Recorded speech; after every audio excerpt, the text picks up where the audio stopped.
Gan and Kim หรือการกับคิม okay so now they are their own and they are moving on นะคะก็ตอนนี้นะคะพวกเขาก็เหมือนกับสร้างครอบครัวใหม่แล้วก็ดำเนินชีวิตของเขาต่อไป so if their mums and dads come to them and say Gan or Tukata you can't do that นะถ้าสมมติว่าพ่อแม่นะคะของพี่การมาแล้วก็มาบอกว่าโอ้การทำแบบนี้ไม่ได้นะ you don't have to obey them คุณไม่จำเป็นที่จะต้องเชื่อฟังเขา but you've got to honor and respect them แต่คุณจำเป็นที่จะต้องให้เกียรติแล้วก็ให้ความเคารพกับเขา because they're still your parents เพราะว่าเขายังเป็นพ่อแม่ของคุณอยู่ do you understand what I'm saying คุณเข้าใจในสิ่งที่ผมพยายามที่จะอธิบายให้คุณฟังไหมคะ so you never thumb your nose up at them you always honor and respect them ไม่ใช่ว่าคุณจะเชิดหน้าใส่พ่อแม่ของคุณแต่ว่าคุณควรที่จะให้เกียรติแล้วก็ให้ความเคารพกับพ่อแม่ของคุณอยู่เสมอ and so I taught my boys to honor the girl that they wanted to take out her parents นะคะก็ผมนั้นได้สอนลูกชายของผมนะคะไม่ว่าถ้าเขาอยากที่จะไปออกเดทกับผู้หญิงคนไหนเขาจะต้องให้เกียรติกับพ่อแม่ของผู้หญิงของเขาของคนนั้นด้วย now I am talking from a Western perspective and I know it's different in Asiaนะเพราะว่าอันนี้ผมพูดถึงในทัศนคติและมุมมองของชาวตะวันตกนะคะก็ผมรู้ว่ามันแตกต่างในวัฒนธรรมของชาวเอเชีย but what grieves my heart is this แต่สิ่งที่ทำให้ผมรู้สึกเศร้าใจก็คือ couples get together เมื่อนะคะผู้หญิงกับผู้ชายมาอยู่ด้วยกัน mom and dad are never involved in them coming together แต่ว่าพ่อแม่นั้นไม่มีส่วนร่วมเลยในการที่ลูกนั้นกับจะเป็นแฟนกับใคร and then the man goes to the girl's father and says can I marry your daughter นะคะแล้วก็ผู้ชายก็เข้าไปหานะคะพ่อแม่ของผู้หญิงฝ่ายหญิงเนี่ยบอกว่าขอแต่งงานขอลูกสาวแต่งงานได้ไหม now if a man came to me that way and wanted to marry my daughter ถ้าสมมติว่าผู้ชายนะคะเข้ามาหาผมแบบนั้นแล้วก็บอกว่าจะมาขอแต่งงานมาขอลูกสาวแต่งงาน they've already been going out together and they've been having a relationship for X amount of time นะก็คือว่าเขานั้นออกไปนะคะก็คือไปมีความสัมพันธ์กันแล้วนะคะแบบมีเรื่องความสัมพันธ์กันแล้ว I would think why are you wanting my blessing when you never sought for it in the beginning นะคะผมก็จะคิดว่าแล้วจะมาขออะไรตอนนี้นะคะตั้งแต่แรกทำไมไม่ขอ what choice have I got in this นะคะแล้วก็ผมจะมีทางเลือกไหม if I say no then you're going to get mad นะเพราะว่าถ้าสมมติว่าผมบอกว่าไม่นะคะไม่ผมจะไม่ให้ลูกสาวคุณก็จะโกรธ and then probably you're just going to want to elope and get married anyways นะคะแล้วก็ถึงแม้ว่าผมจะบอกปฏิเสธคุณก็จะไปแต่งงานกับลูกสาวของผมอยู่ดี you see the honoring thing is that he would come to me as my daughter's father and says I want to get to know your daughter can I take her out and get to know her คุณเห็นไหมว่าการให้เกียรติกับผมในฐานะที่เป็นพ่อก็คือว่าการที่ผู้ชายจะเข้ามาขอผมว่าขอเริ่มความสัมพันธ์กับลูกสาวได้ไหมนะคะเราอยากที่จะรู้จักกันมากยิ่งขึ้น see whenever a guy does that straight away I will want to have a thing of honoring that guy and respecting that guy ถ้าสมมติว่าผู้ชายนะคะเริ่มที่จะมาทำแบบนี้ตั้งแต่แรกนะคะกับผมอยากที่เหมือนผมก็จะให้เกียรติกับผู้ชายคนนั้น Can I share you a quick story before we break? It means we go over time. ก็อาจจะเลยเวลานิดนึงนะคะแต่ผมอยากที่จะเล่าเรื่องราวสิ่งนี้ให้คุณฟัง Is that okay? โอเคไหม Okay. I trained my daughter well. ก็ผมนั้นก็อบรมลูกสาวของผมมาดี This guy wanted to take her out. ก็ผู้ชายคนนึงนะคะเขาอยากที่จะพาลูกสาวของผมไปออกเดท And so she says to him, ก็ผู้หญิงคนนี้ก็บอกกับผู้ชายคนนี้ว่า Gotta talk to my daddy. ก็ลูกของผมก็บอกว่าต้องไปคุยกับพ่อของฉัน He's thinking, why do I need to talk to your father for? นะคะก็ผู้ชายคนนี้ก็งงนะบอกว่าแล้วจะไปคุยกับพ่อทำไม I won't go out with you until you talk to my father and he says you can. นะลูกสาวผมบอกว่าก็บอกว่าจะไม่ออกไปเดทกับคุณถ้าคุณไม่ไปคุยกับพ่อของฉัน So he comes to see Penny and I. ก็ผู้ชายคนนั้นก็เข้ามาหาผมแล้วก็เพนนี And he looks at me and he says, I would like your permission to take your daughter out. นะคะก็เขาก็มาหาผมแล้วก็บอกว่าผมอยากที่จะพามาขออนุญาตพ่ออยากที่จะพาลูกสาวของพ่อเนี่ยไปกินข้าวไปออกเดท So I asked him the same questions that I asked my sons. ผมก็เลยถามคำถามเดียวกับที่ผมถามคำถามกับลูกชายของผม I said to him, is my daughter the kind of woman that you could spend the rest of your life with? ผมก็เลยถามเขาว่าลูกสาวของผมคนนี้เนี่ยเป็นผู้หญิงที่คุณอยากที่จะใช้ชีวิตทั้งชีวิตกับเขาไหม He says, I don't know. ก็ผู้ชายคนนี้บอกว่าไม่รู้เหมือนกัน And I said, well, if you don't know, why are you wanting to mess around with my daughter and then just dump her because you discover she's not? นะคะแต่ถ้าคุณไม่มั่นใจแล้วคุณจะมาพาลูกสาวของคุณออกไปทำไมแล้วถ้าคุณไม่เหมือนกับว่าคือข้างหน้าคุณก็อาจจะทิ้งลูกสาวของผมและทำให้ลูกสาวของผมเจ็บ I said, that's not loving her and respecting her and honoring her. เพราะว่าการที่คุณทำแบบนั้นไม่ได้รักเขาแล้วก็ไม่ได้ให้เกียรติกับลูกสาวของผม I can see him squirming and he's trying to get smaller and smaller in his chair. ก็ผมก็เห็นนะคะเขาก็เริ่มหดตัวนะคะให้เล็กลงแล้วก็เล็กลงในเก้าอี้ของเขา And then I asked him another question. ผมก็เลยถามคำถามของเขาอีกอันนึง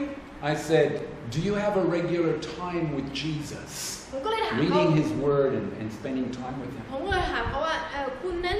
ใช้เวลาเป็นประจำกับพระเยซูไหมอ่านพระคำของพระองค์ไหม No, I don't, but I'm willing to. นะเขาบอกไม่ได้ใช้ครับแต่ว่าผมก็อยากที่จะทำอยู่ And I said, how on earth do you expect to be the spiritual head of this relationship when you don't even have your own act with God together? แล้วก็จะเป็นไปได้ยังไงถ้าคุณอยากที่จะมาเป็นหัวหน้าครอบครัวแล้วก็เป็นผู้นำในด้านของฝ่ายจิตวิญญาณของครอบครัวแล้วคุณนั้นยังไม่ใช้เวลากับพระเยซู Now he really wants to run out the door. ตอนนี้เขาอยากที่จะหนีผมมากเลยนะคะจะวิ่งหนีเลย And so then I asked him one more question. ผมก็เลยถามไปอีกคำถามหนึ่ง Do you have a call of missions on your life? คุณมีการทรงเรียกที่จะมาเป็นมิชชันนารีไหม He goes, I don't know. ไม่รู้ครับ I said, then why on earth are you wanting to take my daughter out who has a very clear call of God and missions on her life? แล้วก็จะมาออกเดทกับลูกสาวของผมทำไมเพราะว่าคุณก็รู้ว่าลูกสาวของผมเนี่ยมีการทรงเรียกจากพระเจ้าให้มาเป็นมิชชันนารี Consequently, he never took my daughter out. ในที่สุดเขาก็ไม่ได้ไปออกเดทกับลูกสาวของผม How did my daughter feel? แล้วก็ลูกสาวของผมรู้สึกยังไง She felt loved and protected by her father. นะเขาลูกสาวของผมรู้สึกว่าเขาได้รับการรักแล้วก็การปกป้องจากพ่อของเขา The next man asked her out. ผู้ชายอีกคนนึงเข้ามานะคะก็อยากที่จะมาพาเธอออกไป He says, so she says to him, gotta talk to my dad. นะก็ลูกสาวของผมก็ทำเหมือนเดิมนะบอกว่าไปคุยกับพ่อของฉันก่อน So he comes to talk to me. ก็ผู้ชายคนนี้ก็มาคุยกับพ่อกับผม He says, I ask him the same 3 questions. ก็ถามเหมือนเดิมนะคะ3คำถามนั้น And he says, yes, she is the kind of girl I could spend the rest of my life ก็ with. ผู้ชายคนนี้บอกว่าใช่นะคะก็ลูกสาวของคุณเป็นผู้หญิงที่ผมอยากที่จะใช้ชีวิตตลอดทั้งชีวิตด้วย That's why I'd like to take her out. นั่นเป็นสาเหตุที่ว่าผมอยากที่จะออกไปพาเธอออกไป What is it about her that makes you think that? นะแล้วอะไรเกี่ยวกับลูกสาวของผมที่ทำให้คุณคิดแบบนั้น Again, he never talked about the physical appearance. เหมือนเดิมนะคะก็คือเขาไม่ได้พูดถึงรูปร่างหน้าตาของลูกสาวของผมเลย He talked about her character and her personality. ก็เขาพูดถึงลักษณะนิสัยของลูกสาวของผม And he just shared what he loved about what he saw in my daughter. แล้วก็เขาก็ได้แบ่งปันว่าเขารักแล้วก็ชอบอะไรในนิสัยของลูกสาวของผม Yes, he has a regular time with Jesus and he loves spending time with Jesus. แล้วก็แน่นอนนะคะเขาก็มีเวลาที่เป็นประจำที่จะใช้กับพระเยซู And then with missions, he says, I don't have a clear sense of missions on my life, but I'm very willing to go into missions if that's what God says to me. นะคะเขาก็บอกในเรื่องของการเป็นมิชชันนารีนะคะเขาก็บอกว่าตอนนี้ผมยังไม่ได้รับการทรงเรียกอย่างชัดเจนแต่ว่าถ้าสมมติพระเจ้าตรัสผมก็ยอมที่จะไป So I said, Evans, you're welcome to take my daughter out. นะผมก็เลยบอกว่านะคะก็คุณนะคะ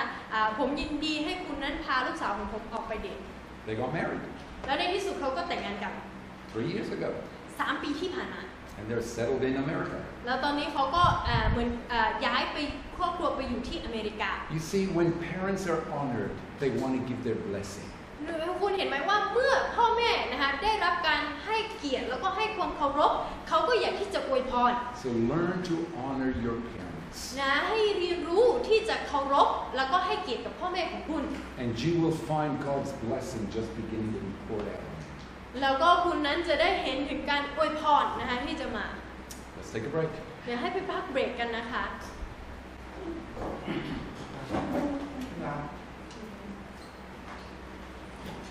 ได้ไหมคะ What's that for? You'll find out in a minute. เดี๋ยวก็จะรู้นะคะว่าทำไมเราเอานั้นไปไว้ตรงนั้นนะแป๊บหนึ่งนะคะ Any questions about what we just shared this morning? Any comments? Any thoughts? นะคะมีความคิดเห็นมีคำถามมีอะไรไหมจากสิ่งที่เราได้คุยกันไปเมื่อเช้านี้แล้วเราต้องสำคัญมากเลยนะเป็นอันดับหนึ่งเลยนะคำว่าจำเป็นเป็นให้เกียรติคือแบบว่ามันเป็นการสื่อออกมาว่าเฮ้ยเขารักเราที่ว่า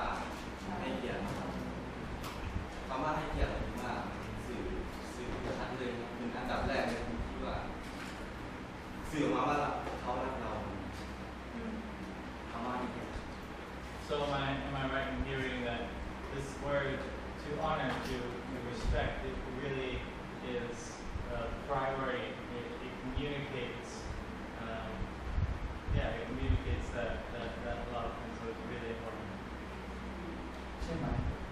I think it's a priority in any kind of relationship. ผมคิดว่ามันเป็นสิ่งสำคัญนะคะไม่ว่าจะเป็นความสัมพันธ์ไหนๆก็ตาม If I honor and respect you, I'm not going to talk down on you. ถ้าผมนั้นให้เกียรติแล้วก็เคารพในตัวของคุณผมจะไม่พูดอะไรในด้านลบๆหรือเสียหายในเกี่ยวกับตัวคุณ I will love you, which means I'm going to treat you the way you need to be treated. ผมก็จะรักคุณแล้วก็ผมก็จะปฏิบัติต่อคุณให้สมกับที่คุณควรที่จะได้รับ See, that honor and respect is what builds community and relationship and strengthens it. นะเห็นไหมคะว่าพอการเคารพแล้วก็การให้เกียรติกับซึ่งกันและกันนั้นนะคะเป็นตัวที่จะสร้างนะคะชุมชน If I honor you, I will listen to what you say and value what you say. นะคะก็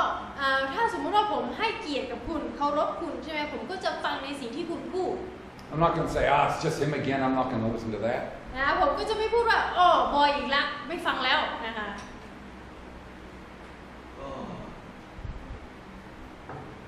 ถ้าเกิดเขาให้เกียรติเราแสดงว่าเขาไม่ได้รักเรา So does that mean that if people aren't respecting me, it means that they are not loving me? บางทีแบบว่าที่เขาพูดบางทีพูดลงไปแบบบางทีเราก็ไม่รับไม่ได้คำพูดมันมีใช้อารมณ์อ่ะบางที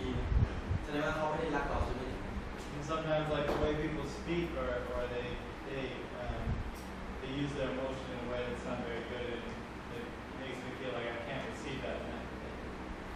And so does that mean that they're not loving me at that time? So, right? That's a good question. เป็นคำถามที่ดีนะคะ I can't say, yes, it means they're not loving you. ผมไม่สามารถที่จะบอกว่าใช่นะคะเขาไม่ได้รักคุณ Because I don't know that person and where they're at in their journey of life. เพราะว่าผมไม่รู้จักคนที่พูดแบบนั้นกับคุณแล้วผมไม่รู้ว่าในชีวิตของเขาตกอยู่ที่ไหนแล้ว I still love, but I loved my wife. ตัวอย่างเช่น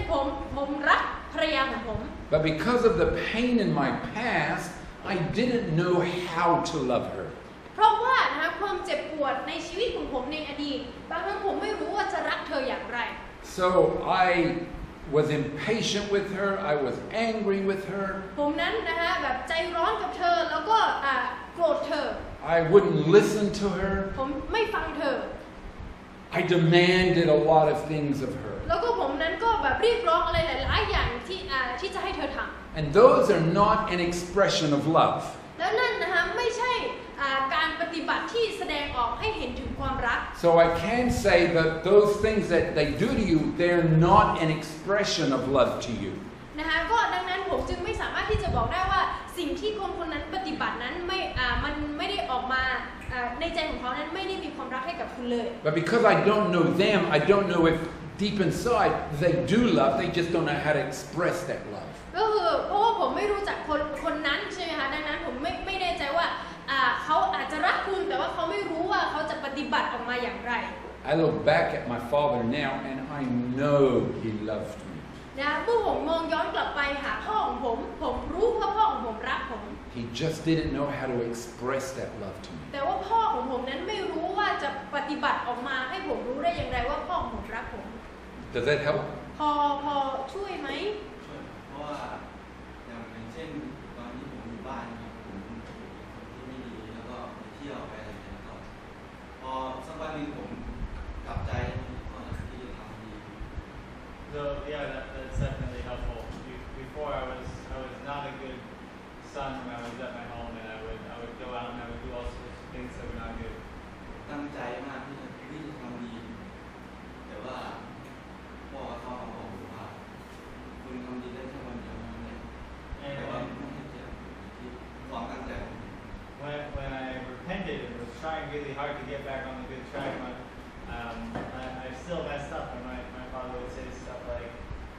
"Can you only be good for one day? Is that it?" And I just felt like he wasn't respecting or honoring me in my intentions to be good. แต่จริงผมก็รู้นะครับว่าพ่อรักนะแต่ว่ามันเป็นอารมณ์โกรธเขาที่เห็นผมมาตลอดเลยว่าผมทำชั่วตลอดแบบทำกินเหล้าตลอดออกจากบ้านอยู่ตลอดไม่เคยเข้าบ้านอยู่แต่พอวันนั้นผมได้กลับใจเกิดที่มาจะทำดีแล้วผมตั้งใจอยู่บ้านจะกวาดบ้านถูบ้านอะไรเงี้ยมันเหมือนเป็นการแสดงออกมาที่ผมกำลังตั้งใจแต่ว่าคำพูดของพ่อเขาพูดคำพูดผม And so really, I know that my dad loves me, but I had been doing bad things for so long, and I think he just got angry and lost patience with how I would continually fail that way. And even when I was trying to do my best to stay at home and clean the house and show that I'm intentionally trying to be good, and he was already angry, and so that came out. แล้วก็ผมก็ขอบคุณทั้งแล้วก็พี่แล้วก็ที่เรียนวิชาที่ด้วยที่จริงๆแล้วเราไม่ได้มองที่ตรงนั้นแบบว่าถึงแม้คำพูดนั้นมันจะทำให้ผมไม่อยากทำดีแต่ว่าตอนเนี้ยมันไม่ได้ดึงผมเลยอ่ะมันไม่ได้ดึงผมที่จะผมเป็นมือกีตาร์ผมไม่ได้ดึงที่จะทำให้ผมแบบไม่ได้รับใช้พระเจ้า And I'm thankful for what Jan and Andre shared this morning because even though those things hurt me at that time, it doesn't prevent me from serving God. It doesn't prevent me from choosing the way I was going. Amen. You're touching on an area that I would call trust. คุณนั้นได้เหมือนกับไปแตะนะคะในส่วนที่ผมเรียกว่าการไว้วางใจ See, when we break trust, เมื่อเรานั้นนะคะได้ทำให้ความไว้วางใจนั้นมันแตกสลายลง we have to earn that trust back again. เราจำเป็นที่ต้องทำอะไรบางอย่างเพื่อที่จะให้ความไว้วางใจนั้นกลับมา Every time I do something wrong, I break trust. นะคะทุกครั้งที่ผมทำอะไรผิดผมนั้นเหมือนกับว่าได้ทำลายความไว้วางใจลงไป So my son broke trust with the girl he was going out with, who became his wife. นะคะจำได้ไหมว่าลูกชายของผมนั้นได้ทำลายความไว้วางใจนะคะกับผู้หญิงที่เขานั้นได้ออกเดทด้วยกัน He broke trust because he couldn't keep the boundaries. นะคะเขานั้นได้ทำลายความไว้วางใจเพราะว่าลูกชายของผมไม่สามารถที่จะเก็บเหมือนกับว่าอยู่ในขอบเขตที่เขาตั้งไว้ And his breaking the boundary was not an expression of love to her. แล้วก็การที่เขานั้นได้ก้าวข้ามออกจากขอบเขตที่เขาตั้งไว้นั้นก็ไม่ได้แสดงให้เห็นถึงความรักที่มีต่อผู้หญิงคนนั้น Did he love her? ถามว่าลูกชายของผมรักเธอไหม Yes. ใช่ But even though we love, it doesn't mean every expression will be love. นะการถึงแม้ว่าเรารักแต่ไม่ได้หมายความว่าทุกอย่างที่เราปฏิบัติออกมานั้นจะแสดงให้เห็นว่าเรารักเขา Because we're human. เพราะว่าเรานั้นก็เป็นมนุษย์ Every expression of God will always be love. นะคะแต่ว่านะคะการปฏิบัติหรือการสำแดงทุกๆอย่างของพระเจ้านั้นนะคะจะแสดงให้เห็นถึงความรัก So my son had to prove to his now wife that he was worthy of her trust to him. ทางด้านนะคะตอนนี้นะคะลูกชายของผมจำเป็นที่ต้องเหมือนสร้างความไว้วางใจขึ้นมาอีกครั้งว่าให้กับภรรยาของเขาตอนนี้ว่าเขานั้นเป็นผู้ชายที่เธอสามารถที่จะไว้วางใจได้ So when your father says, "Can you only be good for one day?" นะแต่ตอนที่พ่อของบอยบอกว่าเอ้ยก็ดีได้แค่วัน วันเดียว What he's saying is, I can't trust you, son. นั่นหมายความว่าเขากำลังจะบอกว่าพ่อไม่ไว้วางใจลูก You come and tell me that you're sorry and you want to change, but you only do it for one day. นะคะก็ลูกมาบอกว่าโอ้ขอโทษแล้วก็จะกลับใจแต่ว่าก็มาทำดีแค่วันเดียว So what you need to do is you need to prove that you're worthy of that trust. นะคะสิ่งที่คุณจำเป็นที่ต้องทำก็คือบอยจำเป็นที่ต้องสร้างความไว้วางใจขึ้นมาใหม่ And you do that by honoring and respecting him. ก็การที่จะทำแบบนั้นก็คือการที่คุณนั้นจะให้ความเคารพแล้วก็ให้เกียรติกับเขา But you also do that by making the right choices so that you're not doing the wrong thing. แล้วก็คุณนั้นก็ต้องเลือกนะคะที่จะทำในสิ่งที่ถูกต้อง And when you do that more and more and more, then you will gain his trust. ยิ่งคุณนั้นทำในสิ่งนั้นมากเท่าไหร่นะคะคุณก็จะได้รับความไว้วางใจกลับมามากเท่านั้น Okay? Do you understand? พอเข้าใจไหมคะ Okay.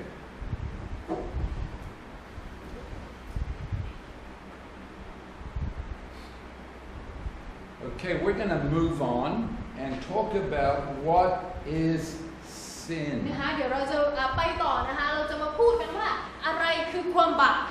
Okay, so we're going to break into two groups.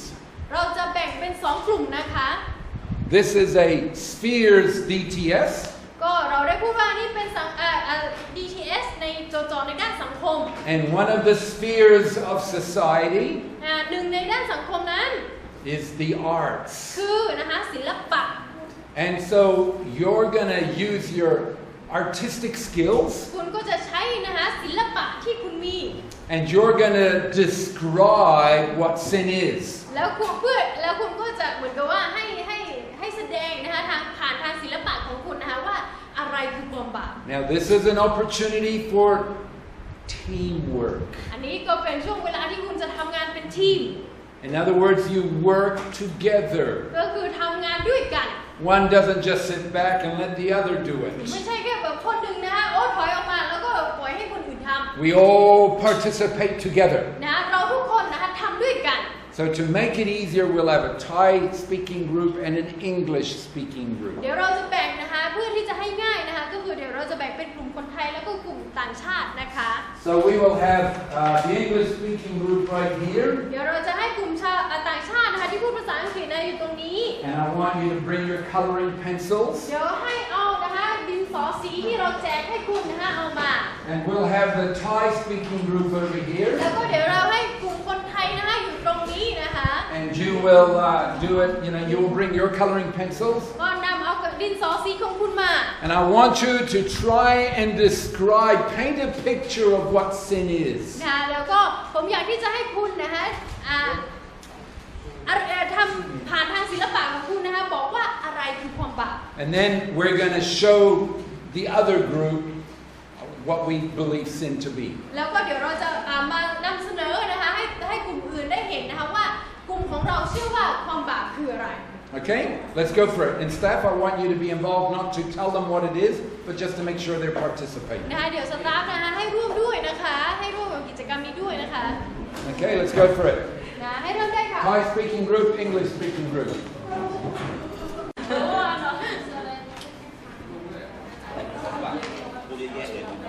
เอาความคิดก่อน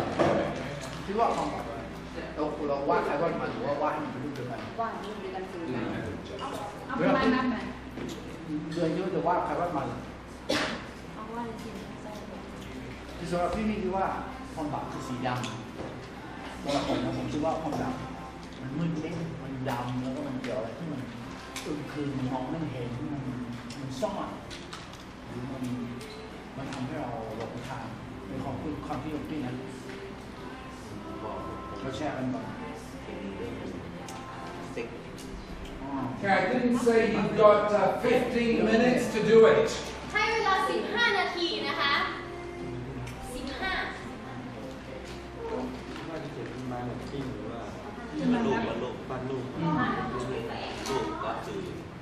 สื่อว่าความบาปอะไรคือความบาป ก็โกหก คำหลอกลวงเดี๋ยวเราลองประมวลก่อนเราประมวลดูก่อนว่าเราคิดว่าอะไรแล้วเราค่อยมาสรุปภาพถ้าไม่งั้นเราวาดมันไปเลยมันกระจายไปหมดเลยคนหนึ่งเป็นสีดำคนหนึ่งเป็นสีขาวคนหนึ่งวาดได้หมด เราลองคิดว่าอะไรที่มันเป็นจุดลงที่เราคิดแล้วก็ว่าใช่ไหมอันนั้นเป็นความโกหกอันนั้นเป็นเรื่องเพศ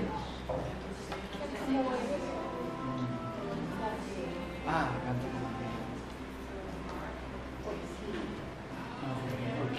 ที่เดือนคือว่าความบาปในมุมมองที่เดือนของพี่ก็เป็นการเสพติดที่เป็นภาพขึ้นมาแล้วเป็นตัวกับเหล้าบ่อยแล้วว่าความบาปมันมองความบาปคือครับขอโทษครับลูกเลยพี่เขาเรียกหนูต้องเติมอะไร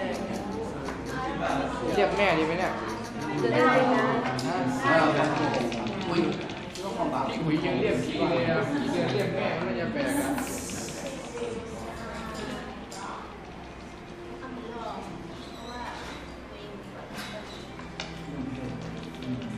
ทีนี้พอเราลงแล้วที่ว่าเราจะสื่อออกมาเป็นรูปภาพที่เป็นการเกิดการคอมพิวคำหลักลวงลองคิดเราจะวาดอะไรเราจะแบ่งหน้าที่คนวาดใครวาดมันหรือว่าวาดคนละส่วนเราเขียนว่าอะไรความบาปใช่ไหมพวกนี่มันเป็นศาสตร์หนึ่งสิให้มันเป็นอาร์ตไม่ให้มันเป็นศิลปะนี่ว่าเพราะว่าอันนี้เรากำลังเข้าหมวดศิลปะผมคิดนะคือว่าไม่ได้ว่าจริงให้มันเป็นศิลปะไม่ใช่เราบอกว่าที่เราเข้าจากนั้นเราก็บอกว่าทุกคนว่าไงก็เห็นต้นโซดาเป็นฟองโซดาเป็นฟองเป็นฟองสีฟองเป็นรูปเป็นรูปใช่5 นาทีแล้วเราว่าไอเดียเริ่มนี้ดูนี้ว่าขวดโซดาแล้วก็ฟองอยู่นั้นเป็นพวกขวดเหล้าเลยพี่ฟองบางแล้วแต่สีอะไรนะเอาโซดาที่แตกกระจายตัวฟองอะไรแต่ว่าผมชอบไอเดียตรงที่ว่าขวดโซดาเนี่ยมันมีล้านจุดที่มันได้อยู่ในขวดใช่ไหมเราเหมือนว่าขวดโซดาเป็นความบาปใหญ่ในนั้นมีทั้งคำโกหกคำหลอกลวงพออากาศที่มันพร้อมจะป๊อกในขวดโซดาเสมออะไรเงี้ยโซดาไอเดียดีขวดโซดาทุกหยดซ่าทุกหยดซ่าโซดาบาปใครศิลปะใครศิลปะเอาว่าทำไมล่ะทุกหยดตายโซดาบาปเอาไว้ขวดเลยหักไปยังไม่มาอะไรดูนี่เฮ้ยไว้ดูวันนั้นเห็นไว้ป่ะทะเลว่าเอาขวดเราเชื่ออะไรเป็นคนที่ชอบหวานก็ต้องวาดเราว่าคนเราไอเม็ดโซดาในขวดไอขวดใหญ่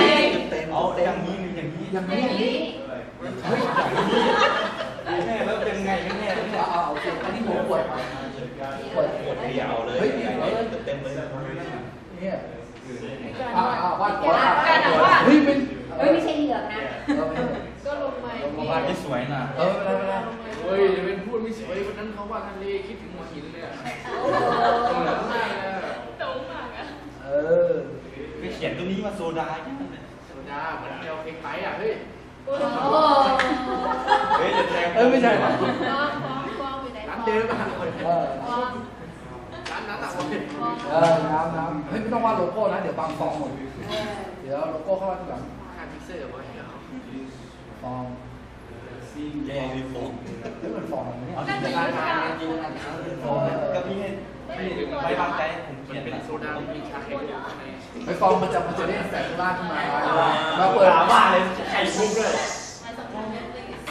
เนี่ยทั้งวันแบบพี่โค้งขึ้นหน้าพี่ไม่ถึงเฮ้ยฟองสายช่วยกันดิเฮ้ยต้องมีวงใหญ่ที่บอกให้ความบาปมีอะไรบ้างความบาปหยดซ่าทุกเดือดตายโซดาบาปมีค่าในทางผิดอะไรล่ะโอเคแล้วก็เขียนคำนะโอเคมันเข้าแบบเฮ้ยพี่เอาไปดีอันนึงเป็นความมืดโซดาไม่มืดนี่มันไม่มีเขียนไหมความยะโสให้เชื่อฟังนะจริงมองเห็นไหมเนี่ย ไม่ลากออกมาแล้วก็เขียนนะลาก จะลาก อีก ไปไหน 10 นาที 10 นาที ไม่ไงลากออกมาที่ ชาคิดครับ แค่นี้เลย เฮ้ยเขียนในมุมนู้นเลยเดี๋ยวเขาถามว่ามันคืออะไรไอ้บอยเขียนสโลแกนเลย มือหยุดมา ทุกหยดตายโซดาบาปแต่โซดาบาป โซดาอยู่ในนี้มันต้องเป็นว่าบาปนะ ก็มันเป็นการโปรโมทไงทุกหยดสร้างโซดาสิงห์นี่แหละนี่มันโซดายี่ห้อโซดาบาปทุกหยดตายเฮ้ยต้องไปลงพ่อใหญ่ดูนะขายของเวลาขายของไง ลากลื่นสะอื้นคอ เฮ้ยเสิร์ฟสโลแกน ช่วยให้เรา เฮ้ย บาดคอ เราไม่เอาตัวสีของพญานาคพญานาคเพราะพญานาคเป็นรูปของความบาปเพราะปกติมันเป็นโซดาสิงห์อันนี้โซดาบาปพญานาค หากินยากหาฟ้ากินอะไรเนี่ย โซดาเหรอไม่ใช่พญานาค ว่าพญานาคใช่ไม่เหรอพญานาคพี่ โอเคนี่อุ๋ยใส่ความบาปยังดิป๊อปงั้นใช่ อะไรนะ ทุกหย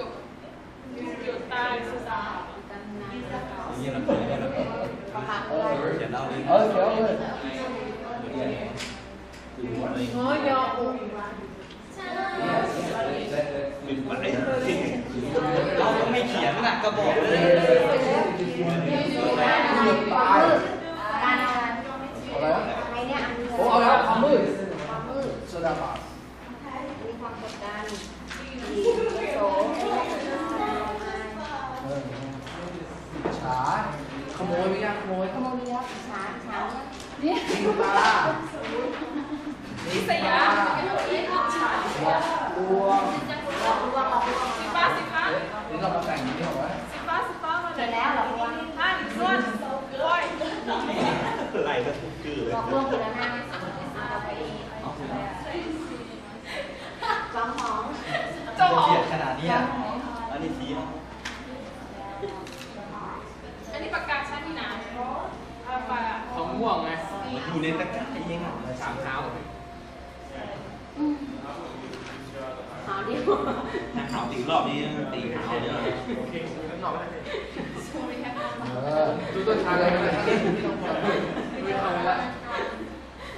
ฟอยเอาสีชั้นมาสิ สีฉัน สีบวชสีฉันเลย เอาสีอันนี้ เฮ้ย มา เราตก สี แต่ง ฟ้า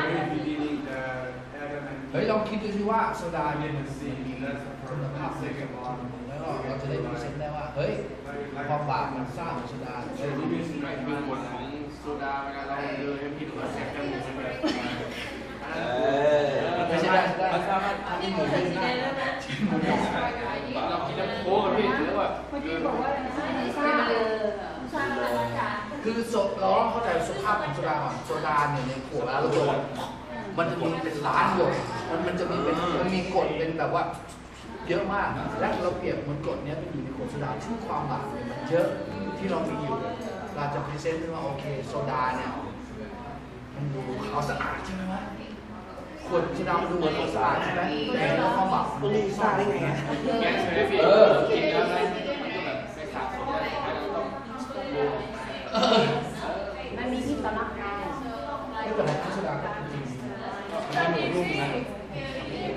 ก็คนที่เรากินโซดาเยอะใส่ตายได้ครับโซดา มันทำให้เราอยากแบบ ปล่อยความเป็นดอกงานปล่อย มีสองขาว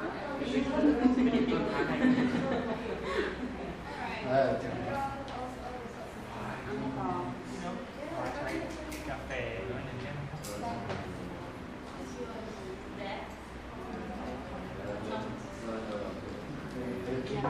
เราเสร็จแล้วเห็นนะเฮ้ยนี่ตกแต่งให้ดูโซดามันน่ากินเลยเพราะความบาปมันน่าเล่นได้เฮ้ยเอาโซดาให้ดูน่าซื้อหน่อยดิเพราะความบาปชอบลวงเราไงเอาดิ นี่เลนโซดา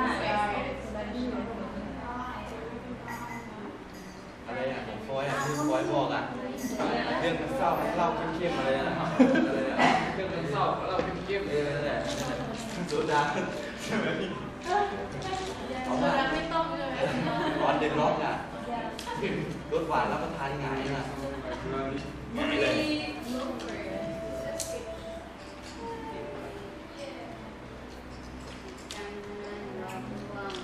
เฮ้ยเราว่า ลงเส้นคนที่เส้นแบบมองไกลๆไม่เห็น บางครั้งคนเราก็ต้องทำร้ายตับเพื่อให้ใจมันสบาย คนร้ายอย่างลงสี เด็กพระนครเนี่ยวิทยาเขตอ่ะจอเก้าสติเนี่ยนะ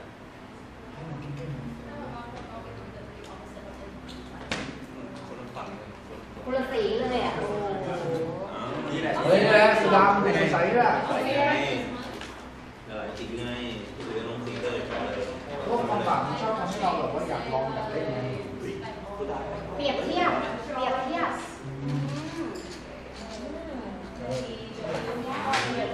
เปรียบเลยเปรียบเลย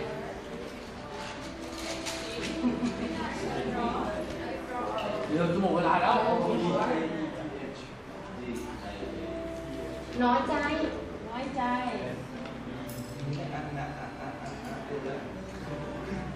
ถ้าเกิดรุ่นเดี๋ยวก็นึกได้อีก ความเคารพ เอาโกรธร้อง เรียนข้ามนะมียังมีตัว เห็นแก่ตัวพี่เห็นแก่ตัว เป็นตัวถ้าฟองทั้งหมดแล้วก็เขียนฟองข้างนอกได้ เขียนเขียนบอกข้างนอก เฮ้ยเวลาเฮ้ยจริงๆแล้วเวลาเขย่าโซดาเปิดขวดฟองที่มันทะลักเลยนะให้บาปมันทะลักออกมาเลยนะ เกลียดช่างแม้แกเห็นนะ พี่จะพี่เป็นเรื่องโอ้ยนี่แสดงว่ามีประสบการณ์เยอะ ให้บอยเป็นพรีเซนเตอร์ให้บอยยกตัวอย่างเรื่องโซดาเลยนะให้บอยเป็นพรีเซนเตอร์นะ มึงเศร้าเข้มๆคนเลยนะ ให้อภัยเกลียดช่างก็เป็นร้อง มีน้อย100%นี่ น้อยแต่ว่าเป็นเดียว ลิ้นน้อยแต่100%เกิดทะเลาะวิวาทอะไรก็เอาพวก มันจะว่าดอกฟิ พวกไปเยอะ การเงินเราพี่ดูหนูจะว่าจะว่ามากในตาสว่างไปเขียวเจ้า กินแล้วมันรั้นอ่ะ นี่เอาปล่อยไปใช่ไหม รั้นแต่ว่าเยอะ เรียกอะไร เฮ้ยเขาทำลึกล้ำมากกว่าเราเขาฉีกกระดาษไป2 แผ่นหรอเฮ้ยเขาดูซับซ้อนมากกว่าเราอะ We have to watch the coffee stain part of the video. Coffee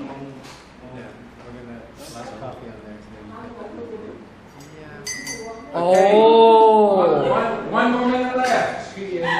ก1 นาทีนะครับ อันนี้หมายถึงอาตรงนี้นะสองหนึ่งหัว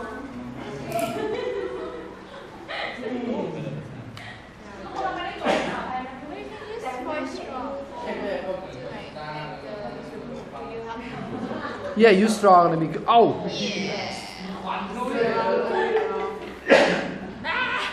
Oh! You have seen that ahead.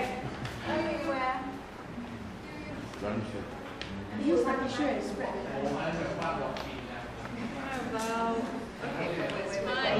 We play with her. Please, Mom, I want to play. Very artistic. What they do is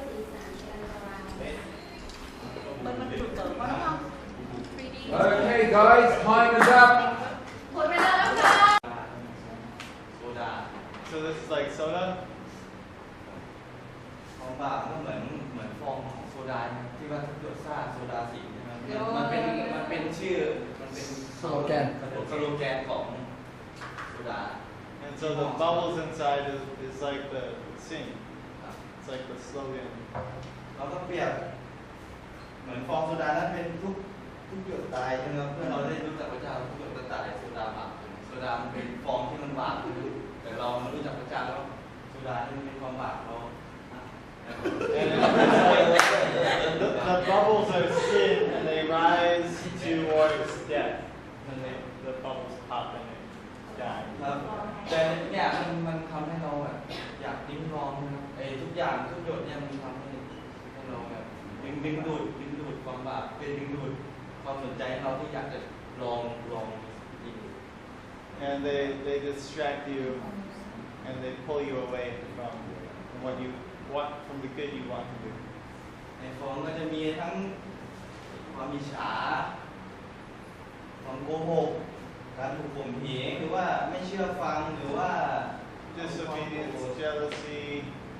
anger, lying. ยะโสความอะไรหลายๆอย่างครับนี่แหละมันก็อยู่ในนี้ครับ Many things. เป็นความบาปที่มันพยายามจะล่อลวงโซดามันไม่ใช่แค่เป็นโซดาอย่างเดียวดูภาพรู้ว่าโซดามันจะเหมือนแบบใสกิ๊กเลยนะครับใสกับขาวเหมือนดูเหมือน And so soda water looks clear, แต่โซดามีโทษว่าเป็นกัดไส้กัดคุณได้ but there are actually lots of bubbles in there, and it can affect your digestive system. มาโซดาทำให้เนื้อหมูนั้นนุ่มได้เพราะว่าเทใส่ให้มันกัดเนี่ยมันเป็นฤทธิ์ของมันใช่ไหมที่ว่ามันสามารถกัดเนื้อหมูให้มันจากหยาบๆให้เป็นอ่อนๆได้ And like if you pour it onto pork, it will like soften the pork. It makes a difference that there are bubbles in there. โซดาก็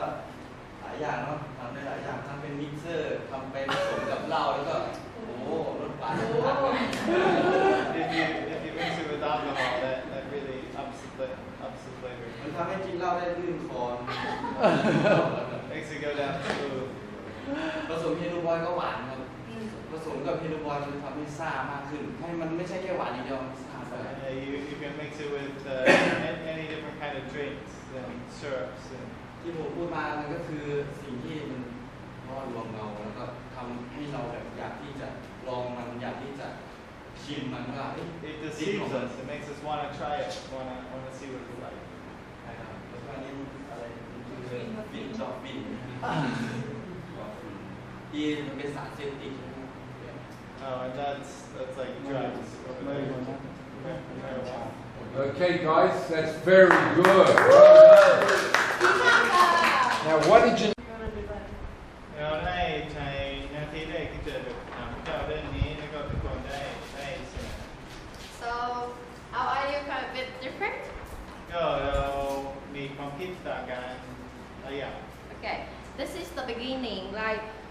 human and God all together. ก็ตอนแรกพระเจ้ากับมนุษย์อยู่ด้วยกัน But then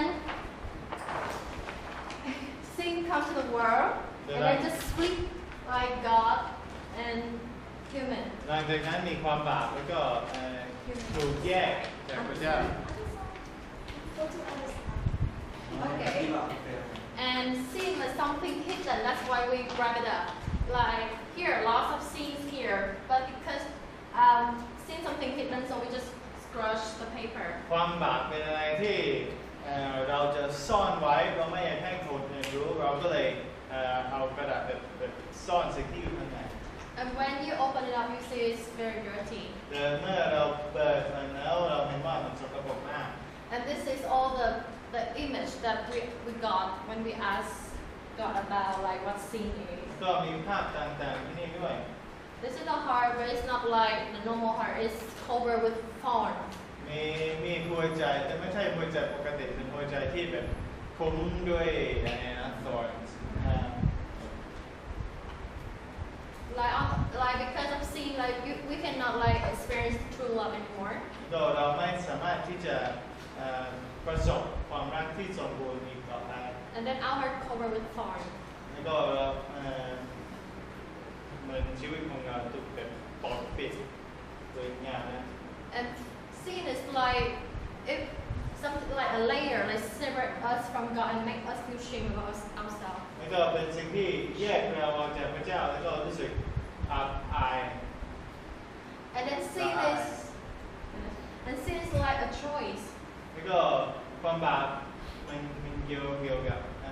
การเลือกของเรา Yeah, like 50-50, and then you like easy to make this choice or not. เรารู้สึกว่ามันเป็น50-50มันง่ายที่จะไปทางนี้หรือทางโน้น And sin is like that. แล้วก็ความบาปก็คือความตาย And here, it's very difficult to see, right? It's a tiny dots here. แล้วก็มีจุดเล็กๆที่นี่ Like sometimes sin is very something like it's tricky, very small. บางทีความบาปจะหลอกเราด้วยเพราะมันเล็ก And we think like it's too small, we just pass it, just leave it stay on ourselves. ๆมันก็มันไม่เป็นไรมันคืออะไรจุดเล็กๆที่ติดตัวเราไม่เป็นไร But in painting, if you know like white paint, if you drop a tiny bit of black, it turns gray. แต่เมื่อเราแบบทาสีใช่ไหมแล้วก็เรามีสีขาวแต่เราย้อนยอดเดียวสีดำเข้าไปข้างในมันจะเป็นสีขาวหมด Yeah, so seeing like everything like dirty, about shame, about tricky, ความบาปนั้นก็สกปรกเป็นความตายเป็นหลอกลวงเรา and then the cross, like Jesus like sacrificed himself, so like to connect two parts together. แล้วก็มีการเกณฑ์เพราะว่าพระเยซูได้เสียสละพระองค์เองเพื่อจะให้เชื่อเราเชื่อมต่อกับพระเจ้าได้อีกที And then we can connect to God like true love, the heart is like red, and new life, everybody happy. เราสามารถที่จะติดสนิทกับพระเจ้าอีกครั้งเรามีความรักที่สมบูรณ์เรามีความสุขเรามีชีวิต Yeah, like sinners can inherit a kingdom of God. คนบาปได้เข้าไปอยู่ในอาณาจักรของพระเจ้า That's our 3D idea. Well done, guys. Good job. Okay, you can take your seats. นะคะไปนั่งได้นะคะ Aren't you glad I put the cushions there for you? นะโอ้ดีใช่ไหมคะที่เอาที่นอนตรงนั้นให้คุณได้นั่งสบาย Okay, thank you guys. You were very creative. ๆนะขอบคุณมากนะคะก็มีความคิดสร้างสรรค์มากนะคะในแต่ละทีม So, as we look at what is sin, เมื่อเรามาดูนะคะว่าสิ่งคือสิ่งความบาปคืออะไร sometimes we've got to go back to the original text to understand. นะบางครั้งเราจำเป็นที่ต้องมองย้อนกลับไปนะคะในพระคัมภีร์นะคะว่ามันคืออะไร I studied Greek at Bible college, but I failed it. นะก็ผมก็ได้เรียนภาษากรีกในสมัยตอนที่ผมเรียนพระคัมภีร์ในโรงเรียนพระคัมภีร์แล้วผมก็สอบตก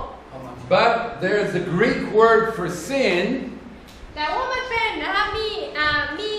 ความคำว่าความบาปในภาษากรีก is hamartia. ก็คือคำว่าฮามาเทยา Now, hamartia, in the Greek they had words that describe things. นะคะก็คือว่าคำว่าฮามาเทยานะคะเป็นภาษากรีกที่ใช้อธิบายอะไรบางอย่าง So when you heard the word hamartia, เมื่อคุณได้ยินคำว่าฮามาเทยา straight away you had a picture in your mind. นะคะก็ทันทีนะคะคุณจะเห็นภาพนี้อยู่ในหัวของคุณ Because it was an archery term. นะคะเป็นภาษาที่เขาใช้ในการแบบว่าการยิงธนู And so you would have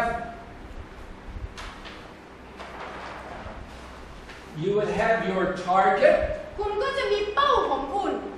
and there would be a man or someone who was standing near the target. แล้วก็จะมีผู้ชายคนหนึ่งนะคะที่ยืนใกล้ๆเป้า And maybe 100 yards down there is the archer. หรือว่าเหมือน100 หลานะคะจากนี้นะคะก็จะเป็นคนที่จะยิง And so he would let go of his arrow, and then the man at the other end would let him know something. นะคะก็คือว่านะคะก็ผู้ชายคนที่ยิงใช่ไหมคะก็จะปล่อยลูกธนูของเขาแล้วคนที่ยืนอยู่ตรงนี้นะคะก็จะบอกให้เขารู้ว่าเขายิงถูกเป้าไหม If it landed here, ถ้าสมมติว่ามันตรง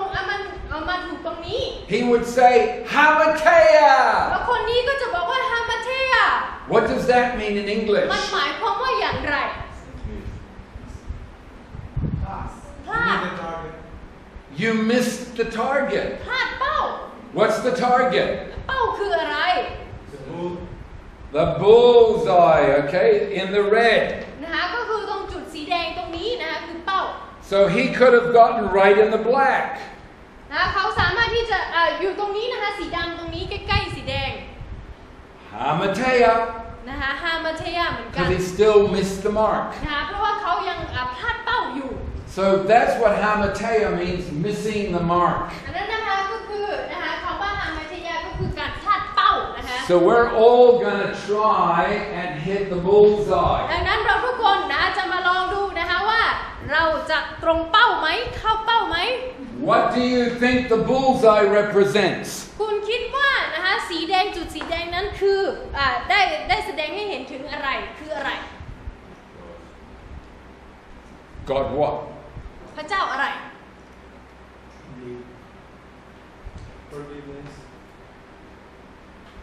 การให้อภัย God. Sorry? It's God. What else? พระโลหิตของพระองค์อะไรอีก His what? His love. What is His love? ความรักของพระองค์คืออะไร His nature and His character. พระลักษณะแล้วก็ธรรมชาติของพระองค์ So anything that God is, that's the bullseye. นะทุกสิ่งที่พระเจ้านะคะเป็นนะคะก็คือเป็นในจุดสีแดงนั้น Anything that God is not is outside of the bullseye. อะไรที่ไม่ใช่เป็นพระลักษณะหรือธรรมชาติของพระเจ้าก็จะอยู่นอกจุดสีแดง So we're all going to have a chance to try and hit the bullseye. ดังนั้นเราก็จะมีโอกาสนะคะทุกคนในการที่จะลองปาเป้าดู So get out of your chairs นะ again. พอกลับออกมานะคะข้างนอก Come around here. อีกรอบหนึงนะคะออกมา And this is, you're going to throw it from here. ก็จะอยู่ตรงนี้นะคะ This is your line. I'll put my shoe right on the line. นะคะก็รองเท้าของผมนะคะจะเป็นเส้น Okay, and you're going to let it go. แล้วก็คุณก็จะยิงปานะคะจากตรงนี้ Try and hit the bullseye. โดยการพยายามให้เข้าเป้าสีแดง God doesn't want his camera targeted. ก็มีการไม่อยากให้กล้องของเขาเป็นเป้านะคะ Okay? But, Hamataya.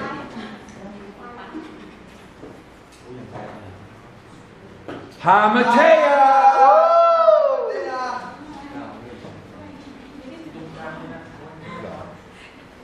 โอ้ไม่ลอง Hamataya!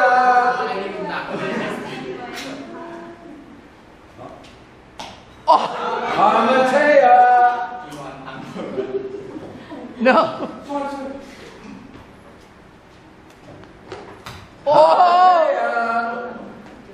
Pacho. Well, it's One okay. more. Pick him out. It's okay.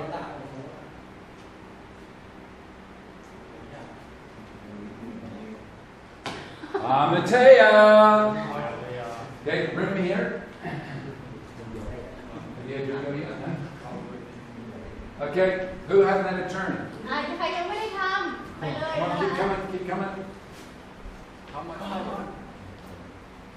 Oh, Hamataya! Hamataya! Hamataya! Hamataya! Hamataya! ไปทำดอกไม้ด้วยสิ Who's finding this easy? นะมีใครคิดว่ามันง่ายป่ะ It's not easy, is it? ไม่ง่ายเลยใช่ไหม Have you had a turn? No? Hamataya! Oh, Hamataya! Hamataya! Whoa, Hamataya! Oh, one more. Can you go for it? Oh, Hamataya! I think we're missing some. Oh, here it is. Okay, how many more? มีใครยังไม่ได้ทำนะมีใครยังไม่ได้ทำ เอาเลยครับพี่การในนี้นะ Ủa cho lên. เอาเลยเอาแล้วครับหัวหน้าตึก Hamataya! อันนี้เลขาครับ Oh, Hamataya! Look at that. บ้านค่าอย่างดี ตึกก็ Hamataya! แม่ดูนมดูนม Bye. Hamate. Hamataya! Oh, you haven't had yours. Sorry. เป้าหมายของชน Okay, very good. Okay, let's sit down. Okay. That was hard, wasn't it? มันยากใช่ไหมคะ It's easy to miss it. นะมันง่ายมากที่จะพลาดเป้า It's much harder to get the bullseye. นะคะมันยากมากที่จะเข้าไปตรงในจุดสีแดงนั้น And none of us got it. แล้วก็ไม่มีใครที่เข้าไปในจุดสีแดงใช่ไหม We all missed the bullseye. นะเราทุกคนพลาดเป้า And so we need to understand that that's really a great picture of life for us. นะคะแล้วก็เราควรที่จะเข้าใจนะคะว่านี่เป็นภาพของชีวิตของเรา It's easier to miss the mark than hit the mark. นะมันง่ายมากที่จะพลาดเป้าแทนที่จะเข้าเป้านะคะ Because the world is screaming out different things to us. เพราะว่านะคะโลกของเราพยายามที่จะตะโกนร้องนะคะเรื่องต่างๆใส่เรา And I just want to finish off with this. One of my favorite authors from he's dead now. ก็อันนี้เป็นสิ่งที่นักเขียนคนหนึ่งที่เป็นนักเขียนที่ผมชอบ He was a great preacher. เขาเป็นนักเทศนาที่ดีแล้วตอนนี้เขาเสียชีวิตไปแล้วนะคะ And 23 years ago, เมื่อ 23 ปีที่ผ่านมา he gave a message to the Broadcasting Association, people who are involved in radio and TV and stuff like that. นะคะก็นักเทศนาคนนี้นะคะเขาก็ได้เทศนาให้กับคนที่เป็นเหมือนกับเขาเรียกTV and the radio. เป็นคนในทีวีแล้วก็เป็นวิทยุนะคะ And he gave this message to them, and this is just a little paraphrase of it. อันนี้นะคะเป็นสิ่งที่เขาเทศนานะคะ Because he was challenging the people about what they were saying and what they were showing. นะคะเพราะว่านะคะมันเป็นสิ่งที่ท้าทายนะคะสำหรับผู้คนนะคะว่าในสิ่งที่เขาพูดอะไรแล้วก็ได้ทำอะไร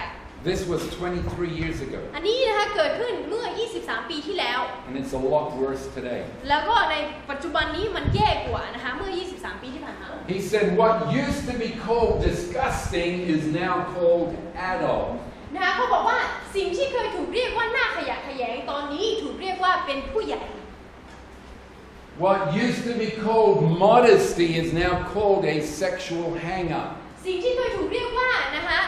เหมือนสงวนเนื้อสงวนตัวนะคะตอนนี้ถูกเรียกว่าเป็นคนที่มีเพศสัมพันธ์ที่แย่นะคะมีคือไม่ทันเพศสัมพันธ์คือ So what do we mean by modesty? ก็คือเราคิดยังไงถึงเรื่องของการสงวนเนื้อสงวนตัว Okay, Dokita is dressed modestly. นะคะยกตัวอย่างเช่นนะคะตุ๊กตานั้นใส่เสื้อผ้าที่เรียบร้อยนะคะดูสงวนเนื้อสงวนตัวใช่ไหมคะ She doesn't have a really short skirt. ไม่ได้มีแบบไม่ได้ใส่แบบที่สั้นๆ She doesn't have a real plunging neckline. หรือว่าแบบว่าเสื้อคอแบบกว้างลึกมากเลย She's dressed in a way that makes her very modest. นะคะแล้วก็เธอใส่เสื้อผ้าให้ดูเรียบร้อย And see, before, way back, that was appropriate. นะคะก็เมื่อสมัยก่อนใช่ไหมคะการแต่งตัวเรียบร้อยนั้นนะคะเป็นสิ่งที่ดี But today people say, what's the matter with you, Dukata? You got a sexual hang-up or something. นะคะก็แต่ว่าในปัจจุบันนี้โอ้แต่งตัวแบบนี้นี่เฉยมากเลย Or disgusting. Those are those things that you just think, that's revolting. That's really dirty. That's terrible. หรือว่าสิ่งที่เมื่อก่อนที่เคยคิดว่าโอ้มันน่าขยะแขยงมากเลยทำไมมันแบบสกปรกมากเลย So like pornography, those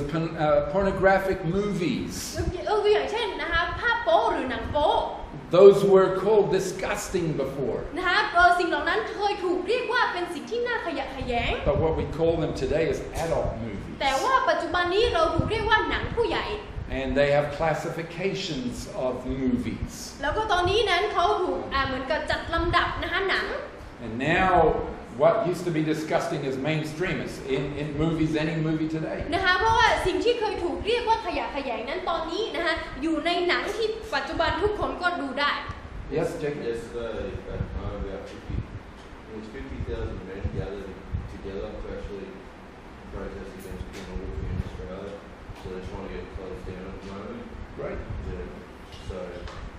it is people are starting to realise what's happening. He just said that just yesterday about 50,000 people gathered together in Australia to protest against pornography. นะคะก็เมื่อวานนี้นะคะในประเทศออสเตรเลียนะคะมีผู้คนนะคะมาร่วมกันประมาณ 50,000 กว่าคนนะคะที่จะมาประท้วงนะคะในเรื่องของภาพโป๊หรือหนังโป๊ในประเทศออสเตรเลีย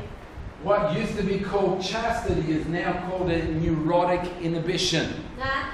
ครั้งหนึ่งนะคะเคยถูกเรียกว่ามีความแบบบ้าบอนะคะมีความคิดที่สกปรกไม่ดีแต่ว่า